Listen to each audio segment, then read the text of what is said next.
Tina Paulus here with Home Buddies. Today I'm going to show you how to do an exercise called a pelvis smash.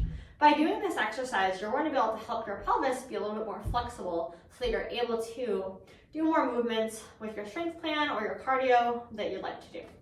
So starting out, it's usually good to use a yoga block, although eventually we can work you up to being on the foam roller. So for this, you want to put your block down, and it's going to go right underneath the side of your hip, okay? So you're on the block, and you're really wanting that bony part, the part you can feel on the side, you want that right over your block.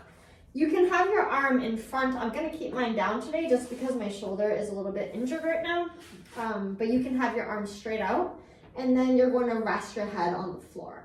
You'll see that my top leg is a little bit forward. You can either have that straight or you can bend it a little bit if it feels better. And then you can have a roller under your knee if that is more comfortable for your side here.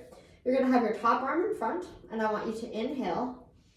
And as you exhale, you're going to reach long, and I want you to feel your scapula drifting forward on your rib cage. Hold that as you breathe in again, and breathe out and reach. Now the idea here is you're melting over your object that's under your hip. You're not tensing up, you're not holding your body up, you're allowing everything to melt, letting gravity do its thing.